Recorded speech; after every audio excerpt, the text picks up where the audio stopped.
possible. Et il a parlé du travail qui a été fait à l'amont. Avant même de finaliser notre test, nous avons essayé de voir un peu chacune des parties, de discuter avec les uns et les autres.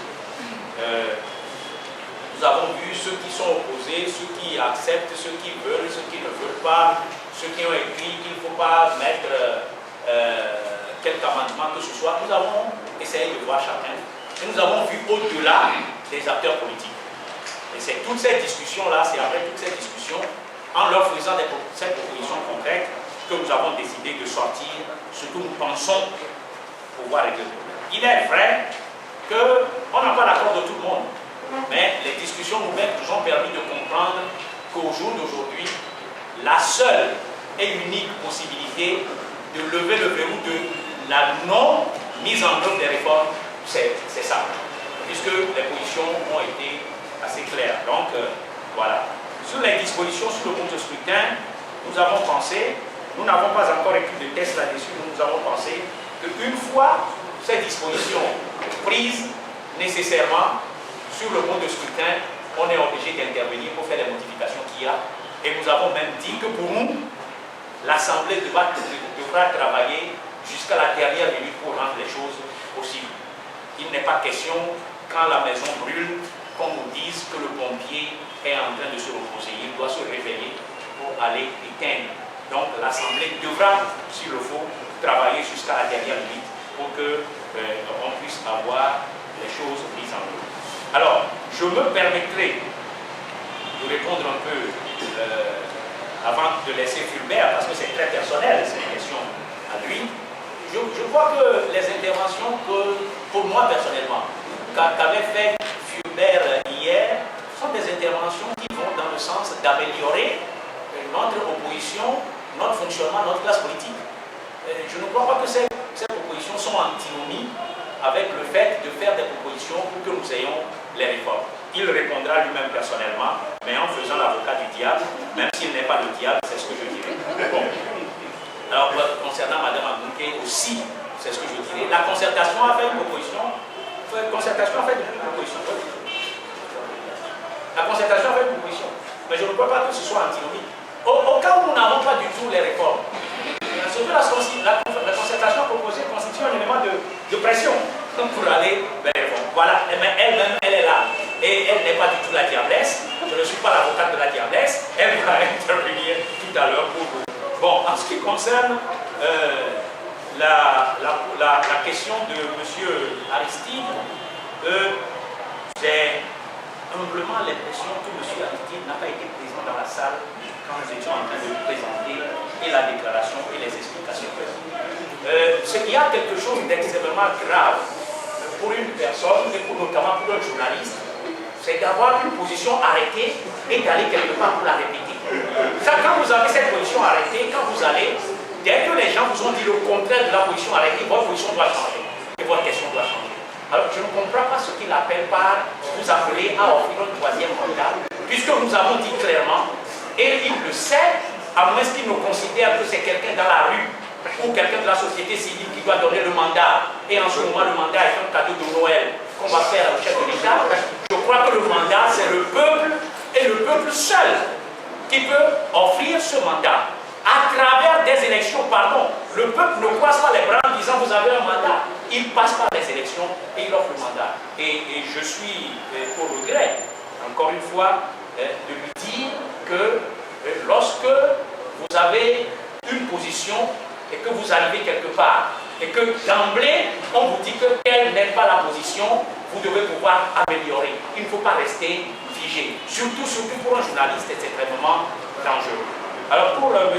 Léhi, notre proposition ne suit pas la démonstration de Maître Akoibor, puisque nous avons fait notre proposition et nous avons circulé avant que Maître Akoibor ne fasse sa sortie. Et nous ne savions même pas que Maître Akoibor avait cette position.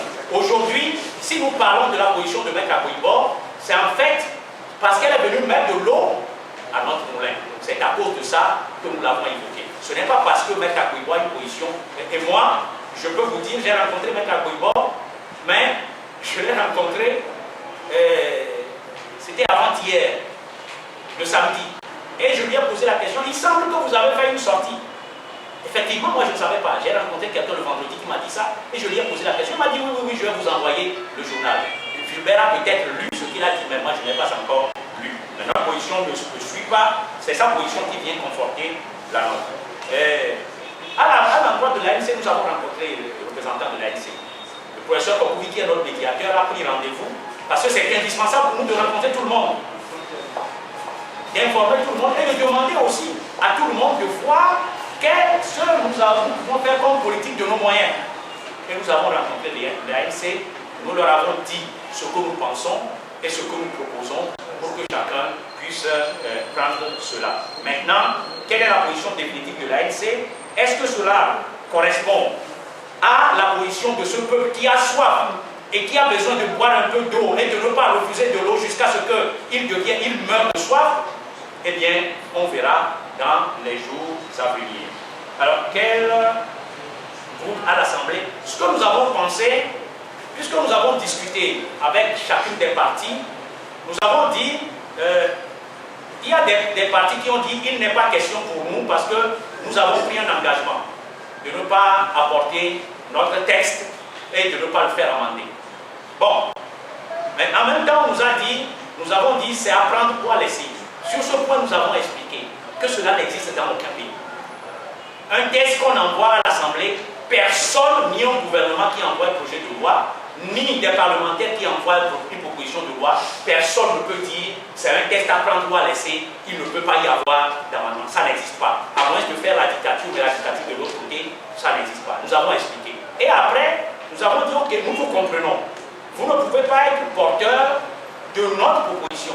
Eh bien, il y a des gens qui sont en face de vous, qui doivent discuter avec vous.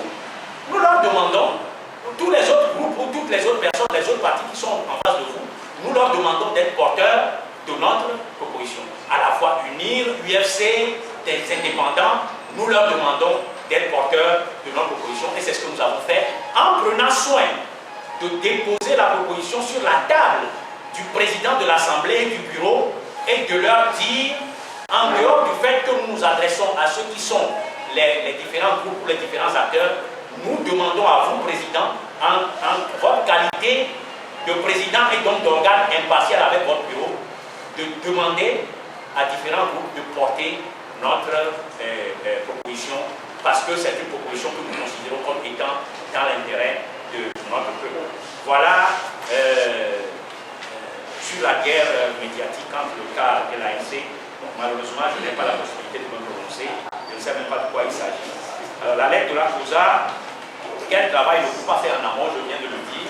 Le travail que nous avons même rencontré, comme je vous ai dit, d'autres personnes en dehors de ce cercle de société civile, partis politiques, pouvoir. Nous avons rencontré des religieux et discuté avec tout le monde avant de faire notre sortie. Si les réformes passent, peut-on réformer toutes les institutions avant les prochaines élections? Il est évident qu'on ne peut pas réformer toutes les institutions, mais on peut mettre des éléments dans un certain nombre d'institutions pour favoriser, dans le cadre de la loi électorale, les prochaines élections.